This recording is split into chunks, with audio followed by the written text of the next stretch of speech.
Hi hello friends, నేను మీ సిరిడోరస్ సిస్టర్ని. ఈరోజు మన రెసిపీ వచ్చేసి క్యారెట్ ఫ్రై అండి. ఇది క్యారెట్ ఫ్రై చేసినప్పుడు కొంతమంది ఇష్టంగా తింటారు అనమాట. చేసే విధానంలో పర్ఫెక్ట్గా రాకపోవడం వల్ల, టేస్ట్ కూడా రాకపోవడం వల్ల తినరనమాట. నేను చెప్పినట్టు ఈ విధంగా చేయండి, చాలా ఇష్టంగా తింటారు. టేస్ట్ కూడా చాలా బాగుంటుంది. ఒకసారి మీరు ఇంట్లో ట్రై చేసేయండి, పిల్లలు కూడా బాగా తింటారు. అంటే కొంచెం స్పైసీగా ఉండకూడదు అనుకున్న వాళ్ళు కూడా తినొచ్చు. ఆ విధంగా నేను ఒకసారి చెప్తాను, ఒకసారి మీరు కూడా చేసుకోండి. ముందైతే ప్యాన్ తీసుకొని దాంట్లో ఒక 2 స్పూన్స్ ఆయిల్ యాడ్ చేసుకోండి. ఆయిల్ హీట్ ఎక్కాక దాంట్లో తాలింపు గింజలు యాడ్ చేసుకోండి. తాలింపులు బాగా వేగుతున్నాయి అనగానే దాంట్లో 2 పచ్చిమిరపకాయ ముక్కలను బాగా కట్ చేసుకొని అవి కూడా యాడ్ చేసుకోండి.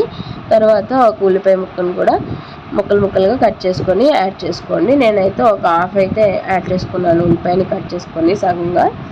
అవి బాగా సన్నగా తురుముకొని అవి యాడ్ చేసుకొని గోల్డెన్ రెడ్డిష్ కలర్లోకి వస్తున్నాయి అనగానే నేను ముందుగా ఒక హాఫ్ కేజీ లేదా మీ ఇష్టం, క్వాంటిటీ మీ ఇష్టం అనమాట, ఎంతైనా తీసుకుని నేను ఒక హాఫ్ కేజీ క్యారెట్స్ని ముందుగానే చెక్ తీసుకొని బాగా తురుముకొని అయితే పెట్టుకున్నాను.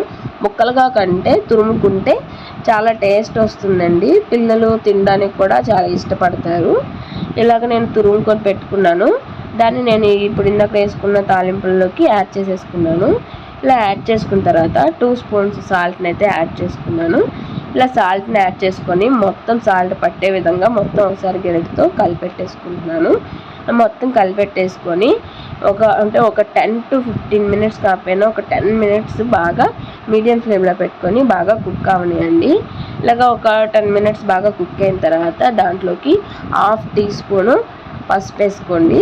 తర్వాత మీకు తగినంత కారాన్ని అయితే యాడ్ చేసుకోండి. లేదు పిల్లలు తినాలి అని అనుకున్నప్పుడు మీరు అక్కడ పసుపు కారం 2 స్కిప్ చేసేయండి.